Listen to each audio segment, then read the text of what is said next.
Austin Andrews here with your beacon. Today we take a look at the health crisis, how experts have begun to wake up. RFK Jr. has been on the front lines of health in an unpopular role, but now it seems a multitude of experts are beginning to wake up to the crisis taking place in the United States of America and the world. At the center of this conversation of well-being today is a brother and sister pair, Callie and Casey Means. Over the next several podcasts, we will be hearing arguments that cut against how many of us live daily.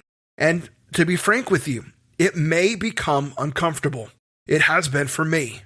This is necessary, as I believe we can all look around and see that something to do with the wellness of our neighbors, our friends, and even our children is going wrong.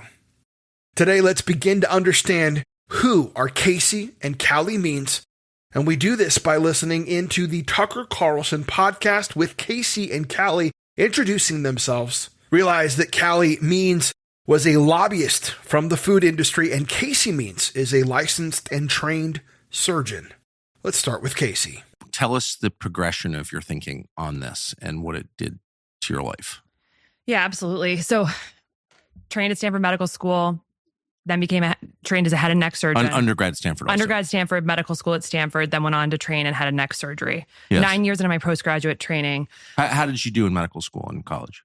Did well, was president of my Stanford class, graduating top of my class with honors in medical school, and went on to a very competitive surgical subspecialty, head and neck. So I'm just saying that because normally I dismiss credentials out of hand, but these are real credentials and they matter, I think, to your credibility. Okay. And I did what every good little medical student, wants to do, which is climb the ranks of that academic ladder. But, you killed it. Did well, yeah. And I got to the top of that mountain, right? 9 years into my postgraduate training. And I looked around me and I realized that, patients in America are getting destroyed. Children, adults, the elderly. You're so distracted in your little surgical subspecialty, focusing on the ear, nose, and throat where I was. And you get distracted. You look around at what's happening in Americans, and our health is getting worse every single year. Patients in America are getting much sicker every year, more depressed. We're getting infertile, and life expectancy is going down in a country that's spending almost 2x more than any other country in the world. So before we get into the details of what you did, tell us, of why you did what you did. Yeah. Tell us what you did. So you spent your whole life working toward this goal. You reach the top, and then you decide not to do it? Yeah. I'm in the operating room in my 5th year of my surgical residency, and I'm looking down at a patient in front of me who's on our 3rd revision sinus surgery. And, I know how to diagnose her. I know how to write the prescriptions. I know how to do the surgery. But what I kind of realized in that moment was I have no idea why this patient's actually sick. She has so many other health issues, prediabetes, arthritis. She's got some brain fog. She's got obesity, and she's got this sinus issue. And in my training, I was never, ever, ever taught to look at the whole patient, to look at how all these things are connected. And I was only taught how to, do the surgery and then bill for it. And I realized that there's a huge problem in how we're practicing medicine right now, which is we're ignoring the root causes of why Americans are sick. And we're profiting off of patients getting sick and then doing things to them. That's the way the business model of healthcare works. The way that healthcare, which is the largest and fastest growing industry in the United States, makes money is you have more patients in the system having more things done to them for longer periods of time. And when I kind of put some of these pieces together and realized that my training had totally, essentially incapacitated me from really understanding why patients are sick and how to actually help them thrive, I actually had to walk away from the surgical world because I realized that I was going to be making money off of essentially not spending time helping patients understand their health and actually just profiting off their illness. So I 9 left. years into medical training at Stanford, you gave it up voluntarily. On my birthday, 30th birthday, I walked into the office of the chair of the department and I put down the scalpel and I walked away and I devoted my life to why are Americans getting sicker every year? Why are 50% of American children dealing with a chronic health issue? This was less than 1% 50 years ago. Why is our health getting destroyed the more that we spend? I knew that I couldn't cut into one more person until I understood why Americans are getting sicker every single year.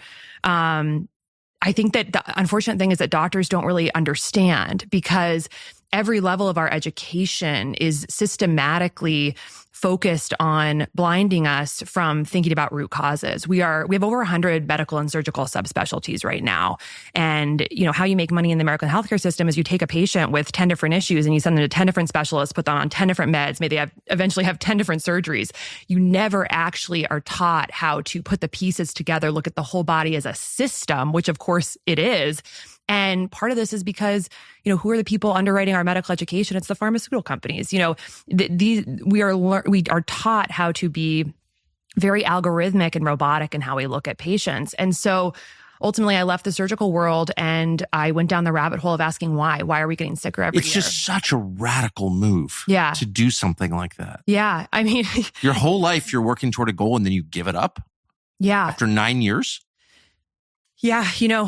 This is the thing that I understood and that I am working and we are spending our lives to evangelize this book, Good Energy, is that the reasons why Americans are getting sicker every year are very simple. Americans want to be healthy. Americans do not want to die early. They do not want to see their kids with all these chronic health issues like autism and food allergies and obesity and prediabetes and 40% of teens with mental health issues. No one wants this, but the system is rigged against the American patient to create diseases and then profit off of them. This is happening across almost every lever of our major industries, from processed food to tech to pharma.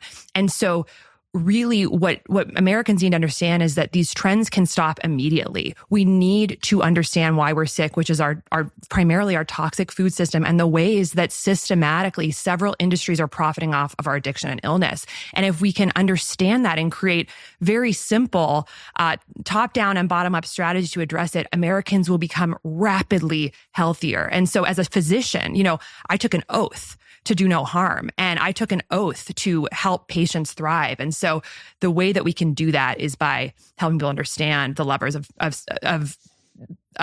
corruption that are essentially keeping us sick. I guess the reason I'm pressing you, and you're the sort of person, this is a compliment, clearly doesn't want to talk about herself, which is great.